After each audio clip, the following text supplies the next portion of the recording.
آج شب عاشور ہے. آج بات ہوگی امام علی مقام، امام عرش مقام، امام تشنا کام، امام حسین رضی اللہ تعالیٰ عنہ کی. ان سے لڑائی نہ لڑنا، یہ تو جو دعا مانگتے ہیں وہ قبول ہوتی ہے. ان کے اشاروں سے کائنات الٹ پلٹ ہو سکتی ہے. ان کو ناراض کیا تو رسول پاک بھی ناراض ہو جائیں گے.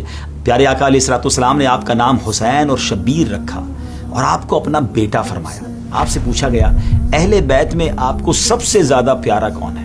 فرمایا حسن اور حسین. اس وقت تک امام حسین کے تقریباً تمام ساتھی شہید ہو چکے تھے. بھائی، بھتیجے، بھانجے، قافلہ اہل بیت کے ہر فرد کی زبان پیاس سے خشک ہو چکی تھی. زبانیں سوکھ گئی تھی، لیکن جو نہ سوکھا وہ ایمان تھا، جو نہ جھکا وہ حسین کا سر تھا، اور جو نہ بجھا وہ وفا کا چراغ تھا. آج 10 محرم الحرام ہے، آج شب عاشور ہے، اور ہماری اس ویب سیریز کی بھی آج آخری ایپیسوڈ ہے، اور ویب سیریز کا نام ہے عظمت و شان اہل بیت رسول.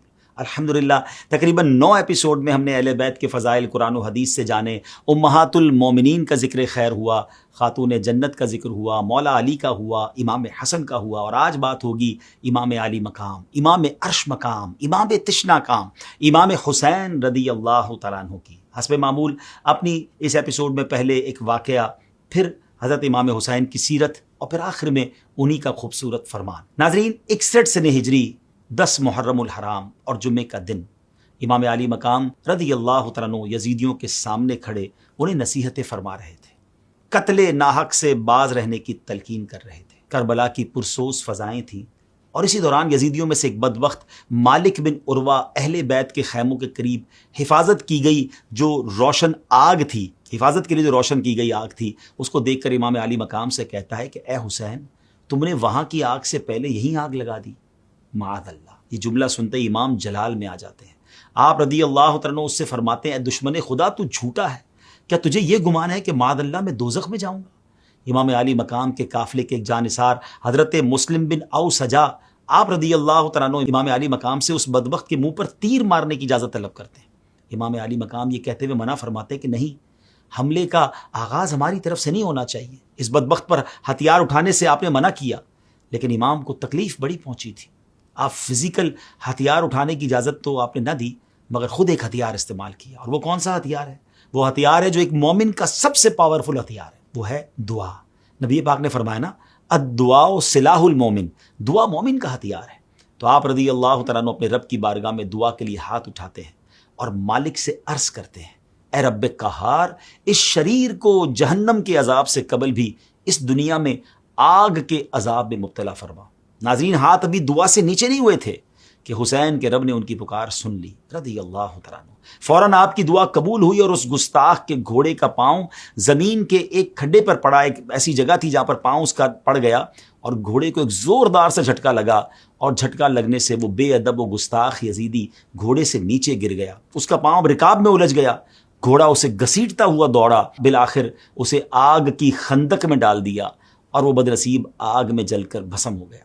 یہ دیکھ کر امام علی مقام رضی اللہ تعالیٰ عنہ نے سجدہ شکر ادا کیا اور اللہ پاک کی حمد کی، اور بارگاہ الہی میں عرض کی یا اللہ تیرا شکر ہے کہ تو نے آل رسول کے گستاخ کو سزا دی. اللہ کی بارگاہ میں یہ مقام ہے کربلا میں اپنا سب کچھ قربان کرنے والے اپنے حبیب کے نواسے ہمارے امام علی مقام امام حسین رضی اللہ تعالیٰ عنہ کا. ناظرین، مگر یہاں ایک اور بات بھی سمجھنے والی ہے کہ یہ ایک نہیں، اور بھی کئی کرامتیں تھیں جو 10 محرم کو عاشورہ کے دن کربلا کے میدان میں امام حسین نے یوں سمجھیے کہ یزیدیوں کے سامنے پیش فرمائی. مگر کہتے ہیں نا، جس کے دل پہ مہر ہو. یہ تمام باتیں تو واضح اعلان کر رہی تھی کہ ان سے لڑائی نہ لڑنا، یہ تو جو دعا مانگتے ہیں وہ قبول ہوتی ہے. ان کے اشاروں سے کائنات الٹ پلٹ ہو سکتی ہے. ان کو ناراض کیا تو رسول پاک بھی ناراض ہو جائیں گے، اللہ بھی ناراض ہو جائے گا. مگر ان یزیدیوں کی آنکھوں پر ایک ایسا لالچ کا پردہ تھا کہ سب کچھ انہیں نظر نہ آیا. آئیے اب امام حسین رضی اللہ تعالیٰ عنہ کا کچھ ذکر خیر اور آپ کا تعارف مزید سنتے ہیں.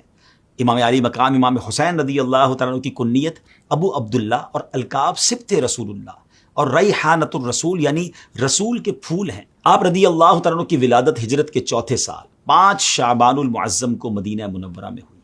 پیارے آقا نے آپ رضی اللہ تعالیٰ عنہ کے کان میں اذان دی اور آپ کو گھٹی عطا فرماتے ہوئے اپنی دعاؤں سے نوازا.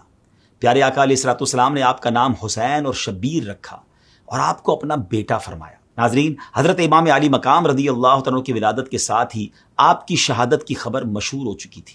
حضرت عائشہ صدیقہ رضی اللہ تعالی عنہا سے روایت ہے کہ پیارے آقا علیہ الصلوۃ والسلام نے فرمایا مجھے جبریل نے خبر دی کہ میرے بعد میرا بیٹا حسین زمین طف میں قتل کیا جائے گا، اور جبریل میرے پاس یہ مٹی لائے، انہوں نے بتایا کہ یہ حسین کے مقتل یعنی شہادت کی جگہ کی خاک ہے۔ ناظرین، طف کوفہ کے قریب اس جگہ کا نام ہے جس کو کربلا کہا جاتا ہے۔ پیارے آقا نے یہ بھی فرمایا کہ حسین ابن علی کو 60 ہجری کے اختتام پر شہید کر دیا جائے گا۔ اس حدیث مبارکہ میں نبی کریم علیہ الصلوۃ والسلام نے نہ صرف امام حسین رضی اللہ تعالیٰ عنہ کی شہادت کی جگہ بتائی بلکہ یہ بھی ارشاد فرما دیا کہ یہ عراق کا میدان کربلا ہوگا۔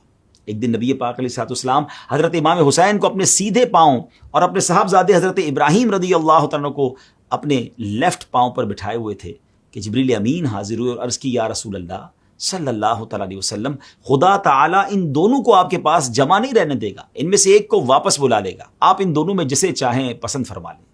پیارے آقا علیہ الصلوۃ والسلام نے کیا خوب فرمایا، فرماتے ہیں اگر حسین کا انتقال ہو جاتا ہے تو علی اور فاطمہ کو تکلیف ہوگی اور مجھے بھی شدید تکلیف ہوگی، اور اگر ابراہیم وفات پا جائیں تو زیادہ غم مجھ کو ہوگا، اس لیے مجھے اپنا غم پسند ہے۔ ناظرین، اس واقعے کے 3 روز بعد پیارے آقا علیہ الصلوۃ والسلام کے شہزادے حضرت ابراہیم رضی اللہ تعالیٰ عنہ وفات پا گئے۔ اس کے بعد جب بھی امام حسین نبی پاک کی خدمت میں آتے تو حضور مرحبا فرماتے اور ان کی پیشانی کو بوسہ دیتے اور لوگوں سے فرماتے کہ میں نے حسین پر اپنے بیٹے ابراہیم کو قربان کر دیا ہے۔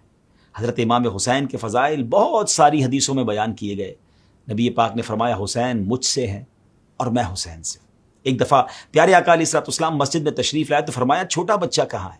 حضرت امام حسین دوڑتے ہوئے آئے تو حضور کی گود میں آ کر بیٹھ گئے، اپنی انگلیاں آپ کی داڑھی مبارک میں داخل کر دی۔ پیارے آقا علیہ الصلوۃ والسلام نے ان کا بوسہ لیا، پھر فرمایا اے اللہ میں حسین سے محبت کرتا ہوں، تو بھی اس سے محبت فرما اور اس سے محبت فرما جو اس سے محبت رکھے۔ نبی پاک صحابہ کرام سے ارشاد فرماتے جسے پسند ہو کہ کسی جنتی جوانوں کے سردار کو دیکھے تو وہ حسین ابن علی کو دیکھ لے۔ پیارے آقا حسنین کریمین کو پھول کی طرح سونگتے تھے اور سینہ مبارکہ سے لپٹاتے تھے۔ آپ سے پوچھا گیا اہل بیت میں آپ کو سب سے زیادہ پیارا کون ہے؟ فرمایا حسن اور حسین۔ فرمایا حسین مجھ سے ہیں اور میں حسین سے ہوں۔ اللہ پاک اس سے محبت فرماتا ہے اور جو حسین سے محبت کرتا ہے، حسین اسبات میں سے ایک سبت ہیں۔ ناظرین، سبت اس درخت کو کہتے ہیں جس کی جڑ ایک ہو اور شاخیں بہت۔ علماء فرماتے ہیں کہ پیارے آقا علیہ الصلوۃ والسلام نے امام حسین رضی اللہ تعالیٰ کو سبت فرمایا، اس میں اشارہ تھا کہ میرے حسین سے میری نسل چلے گی اور ان کی اولاد سے مشرق و مغرب بھر جائے گی۔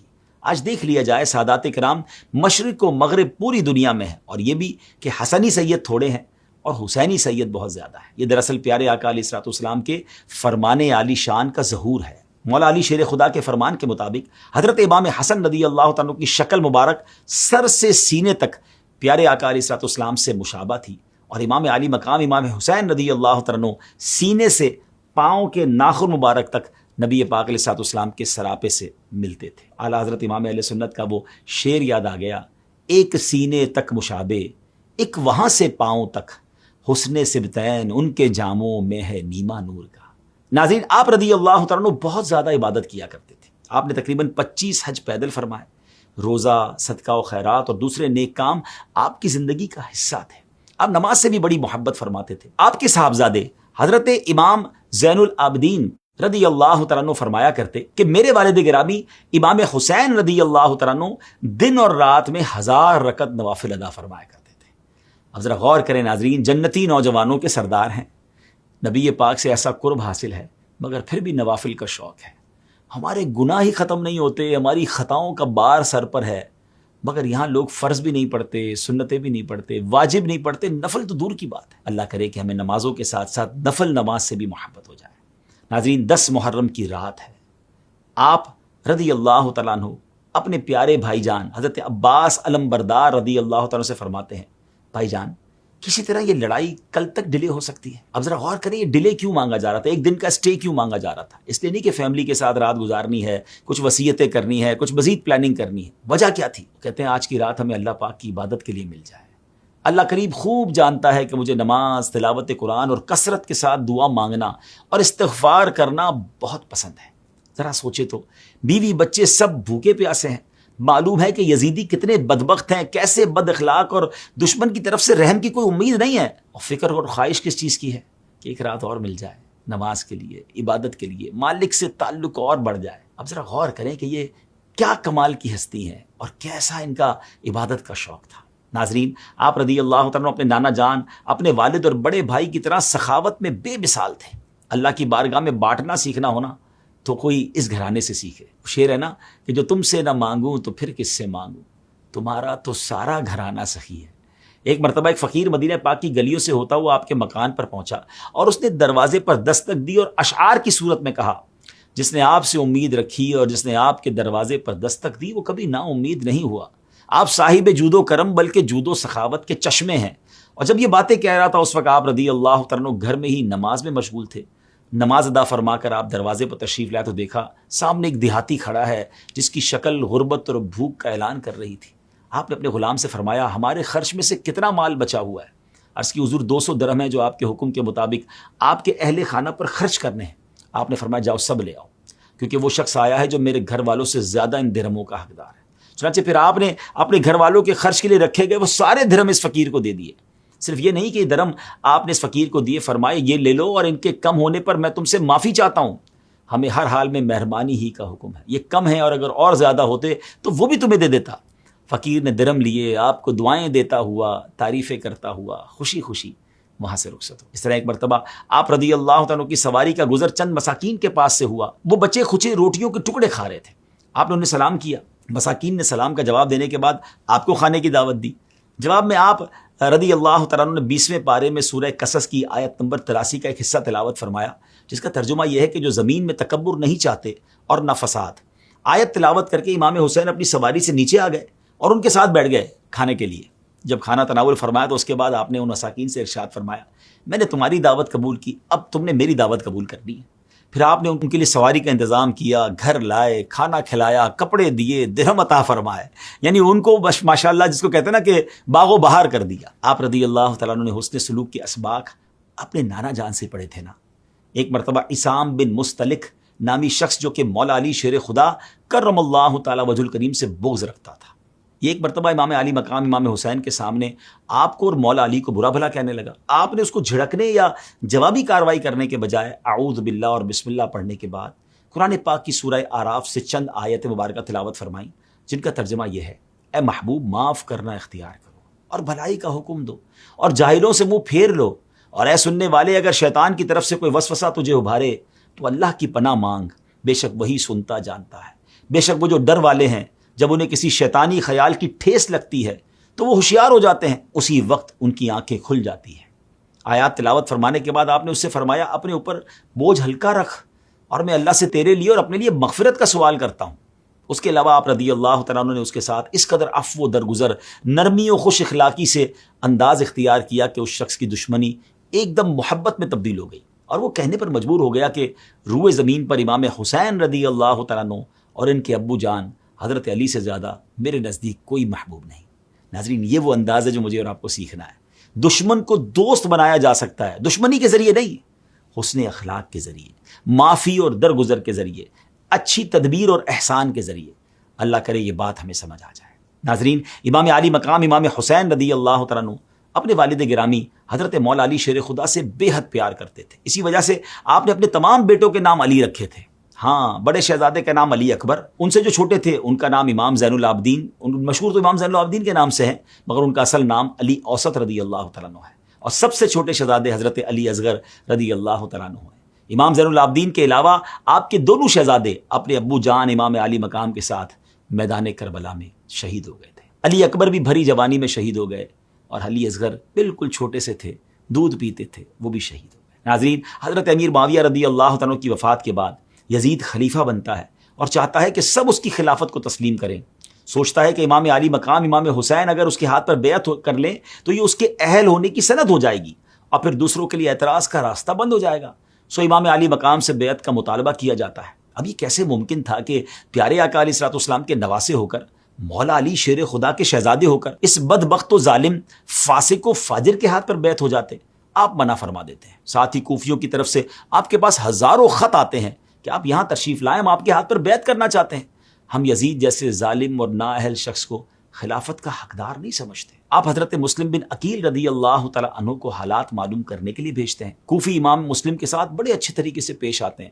یہ دیکھ کر آپ رضی اللہ تعالیٰ عنہ امام کو پیغام بھیج دیتے ہیں کہ یہ اپنے دعووں میں سچے ہیں، میری بھی بیعت کر لی ہے، آپ بھی تشریف لے آئیں۔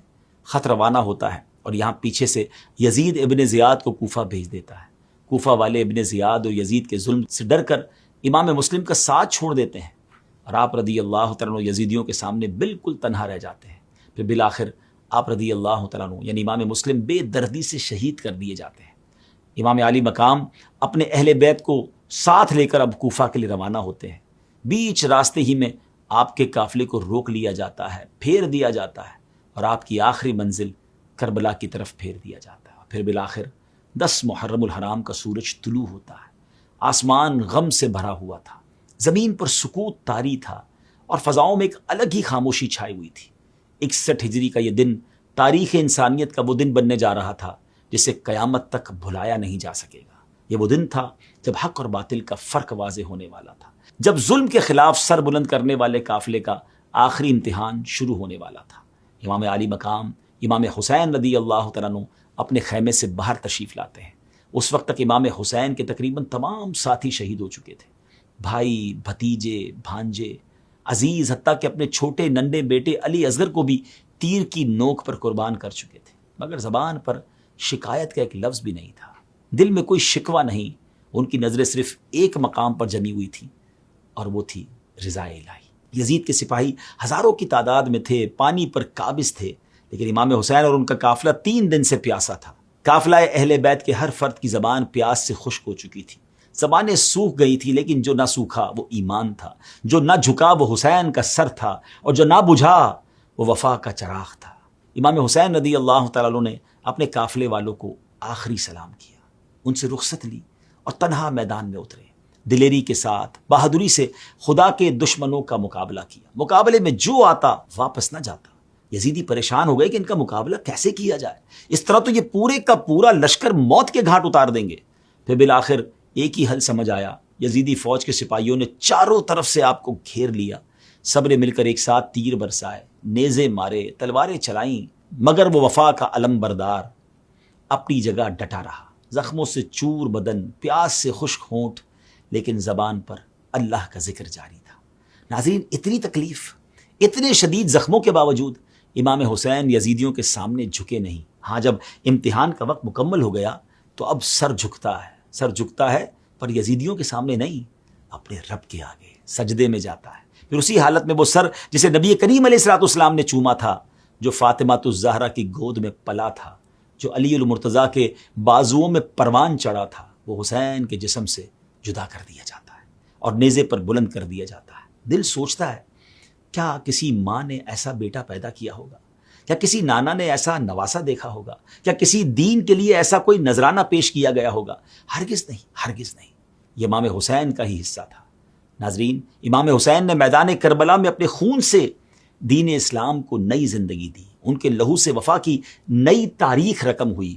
کربلا کی ریت پر جو لہو بہا وہ امت مسلمہ کے ضمیر کو ہمیشہ کے لیے جھنجھوڑ گیا۔ آپ نے ہمیں سکھایا کہ ظلم کے آگے جھکنا حسین کے نانا کے دین میں نہیں، باطل کے ساتھ سمجھوتا کرنا آل رسول کے شایان شان نہیں۔ آپ کی شہادت نے بتا دیا کہ اسلام صرف تلوار سے نہیں پھیلا، ایک حسین جیسے قربانی دینے والوں کے لہو سے سینچا گیا ہے۔ یہی وجہ ہے کہ ہر سال جب محرم آتا ہے، ہر آنکھ اشک بار ہو جاتی ہے، ہر دل اداس ہو جاتا ہے، اور ہر زبان پر یہی نعرہ گونجتا ہے، حسین زندہ ہے، حسین کل بھی حق پر تھا، حسین آج بھی حق پر ہے۔ قتل حسین اصل میں مرگ یزید ہے، قتل حسین اصل میں مرگ یزید ہے، اسلام زندہ ہوتا ہے ہر کربلا کے بعد۔ ناظرین، کربلا صرف ایک واقعہ نہیں، ایک جذبہ ہے، ایک پیغام ہے، ایک عہد ہے۔ یہ پیغام ہے کہ دین کے لیے قربانی سے گھبرانا نہیں، سچائی کے لیے تنہا کھڑے ہو جائیں۔ اگر باطل پوری دنیا بھی ہو تو حسین بن کر حق کا علم بلند کرنا ہے۔ آخر میں امام علی مقام رضی اللہ تعالیٰ عنہ کا ہی فرمان سنتے ہیں۔ آپ نے فرمایا، اگرچہ دنیا اچھی اور نفیس سمجھی جاتی ہے، مگر اللہ کا ثواب بہت زیادہ اور نفیس ہے، یعنی اللہ کی رضا جو ہے وہ حاصل کرنے کی طرف سوچنا چاہیے، دنیا کی رنگینیوں میں رب کی رضا سے دور نہ ہو جائیں۔ بہرحال ناظرین، ہم نے کوشش کی اپنی بساط کے مطابق اہل بیت کا کچھ ذکر کریں، کچھ پنجتن پاک کی باتیں کریں، اور اس نیت سے بھی یہ ہم نے پروگرام کیے کہ اللہ والوں کا ذکر کرنے سے رحمتوں کا نزول ہوتا ہے، ورنہ سچی بات یہ ہے کہ یہ وہ ہستیاں ہیں جن کی بات کرنے کی نہ اوقات ہے نہ الفاظ ہیں. یہ اللہ کے مقبولین ہیں، میرے آقا کی آل ہیں. بس اللہ ان کے صدقے ہماری بخشش فرما دے. پیار بہت ہے ان سے، محبت بہت ہے، اور اس محبت میں کوئی، جس کو کہتے ہیں نا کہ اخلاص ہی اخلاص ہے، کوئی اور دنیا کا مقصد نہیں ہے. اللہ کی رضا کے لیے ان سے محبت. اللہ یہ محبت مرتے دم تک ہمارے دلوں میں باقی رکھے، ہمارے بچوں میں باقی رکھے، اور ہمیں قیامت کے دن آل رسول کی غلامی نصیب فرمائے، ان کا ساتھ نصیب فرمائے، ان کے پیچھے پیچھے جنت میں جانا نصیب فرمائے. ایک خوبصورت شعر پہ ہماری ویب سیریز کو ختم کرتے ہیں. دو جہاں میں خادم آل رسول اللہ کر. اللہ اس دنیا میں بھی اور آخرت میں بھی اگر ان کی نوکری عطا فرما دے تو اس سے اچھی کیا نوکری ہوگی. دو جہاں میں خادم آل رسول اللہ کر، حضرت آل رسول مقتدا کے واسطے. ہمیں اپنی دعاؤں میں یاد رکھیے گا. اگلے کسی پروگرام میں، اگلے کسی ویب سیریز میں آپ سے ملاقات ہوگی. آپ کو اگر یہ ویب سیریز اچھی لگی ہو تو اس کو شیئر کیجیے گا. ہم چاہتے ہیں کہ اہل بیت کی محبت ہماری آنے والی نسلوں میں بھی بڑھتی چلی جائے، تو آپ بھی ہمارا اس میں ساتھ دیجیے. اور دعوت اسلامی کے جو بھی آفیشیل اکاؤنٹس ہیں ان کو آپ لائک کیجیے، سبسکرائب کیجیے، شیئر کیجیے، اور نیکی کی دعوت میں ہمارا ساتھ دیجیے. صلو علی الحبیب صلی اللہ تعالی علی محمد صلی اللہ علیہ وسلم.